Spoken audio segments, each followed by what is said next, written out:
They told you God was far. They told you silence meant abandon.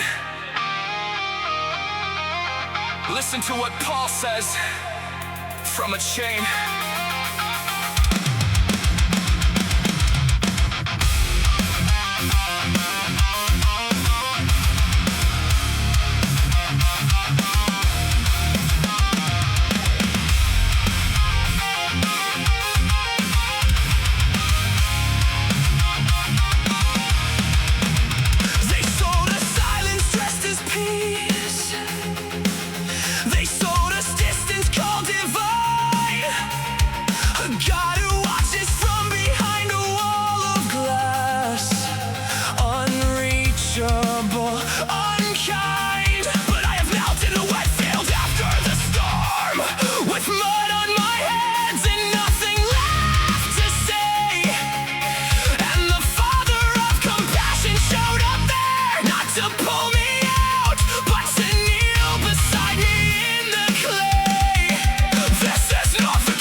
In a waiting room, when the only prayer left is just a name.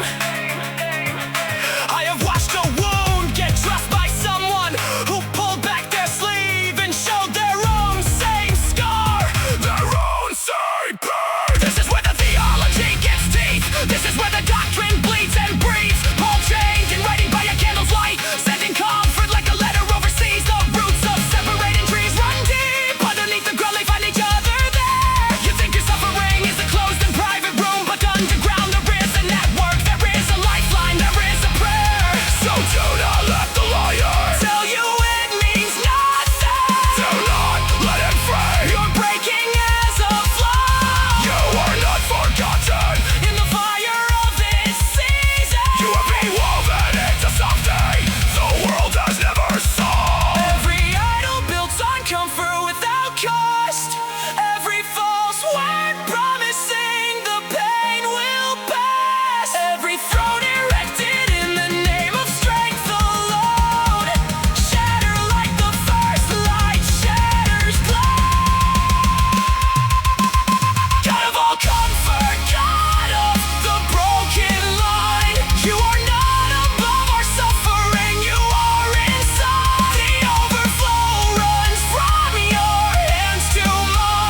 Not promise the storm ends.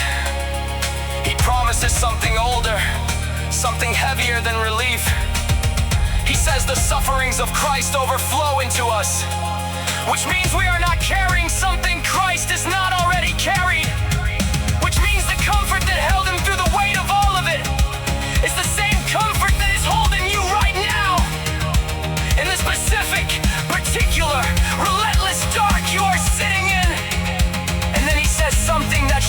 you.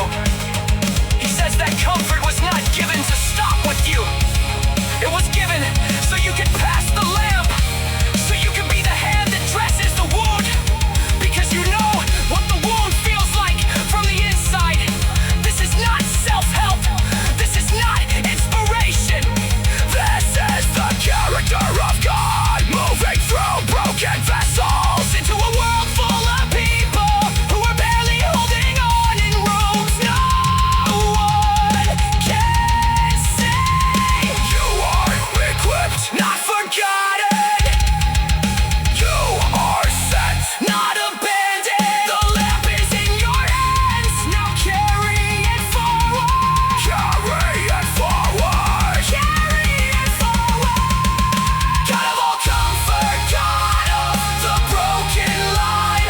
You are not above our suffering. You are inside. The overflow runs from your hands to mine, and from my hands to the one who is barely alive. This is the weapon the empty world cannot explain. A God who enters in and turns the wound into a flame. God of all comfort, God of the broken line. We do not stand alone.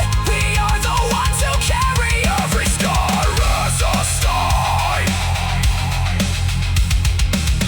God of all comfort, God of the broken line. They told you God was far. They told you silence meant abandoned. Listen to what Paul says. From a chain, they sold us silence dressed as peace. They sold us distance called divine. A God who watches from behind a wall of glass, unreachable, unkind.